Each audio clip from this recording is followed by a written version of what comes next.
கன்னியாகுமரி மாவட்டம் தோபாளை மலர்ச்சந்தையில் மல்லிகைப்பூ மற்றும் பிச்சிப்பூ விலை கடுமையாக உயர்ந்திருக்கிறது. கூடுதல் விவரங்களோடு இணைகிறார் நமது செய்தியாளர் வேலாயுதம் பெருமாளிடம் கேட்கலாம். வேலாயுத பெருமாள், தற்பொழுது வரத்து குறைவுக்கான விலை உயர்வுக்கான காரணம் வரத்து குறைவா இல்ல வேற ஏதேனும் காரணங்கள் இருக்கின்றன?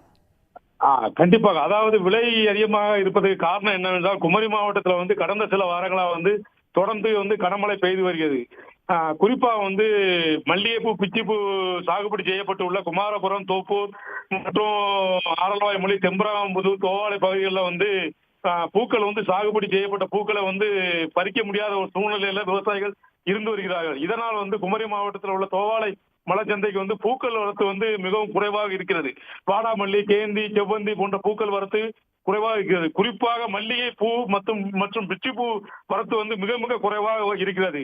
சராசரி ஒரு நாளைக்கு 5000 கிலோ முதல் 7000 கிலோ வரை வரக்கூடிய இடத்தில் வெறும் 1000 கிலோ வரை தான் பிச்சிப்பூ மல்லிகைப்பூ வருகிறது. இதனால் தோவாளை மலைச்சந்தையில பிச்சிப்பூ மல்லிகைப்பூ விலை மிகவும் கடுமையாக உயர்ந்துள்ளது. நேற்று 2000 ரூபாய்க்கு விற்கப்பட்ட மல்லிகைப்பூவானது இன்று ஒரே நாளில் 3000 ரூபாய் அதிகரித்து 5000 ரூபாயாகவும், அதே போல் பிச்சிப்பூவானது 1000 ரூபாயிலிருந்து 2500 ரூபாயாகவும் விலை உயர்ந்து விற்கப்படுகிறது.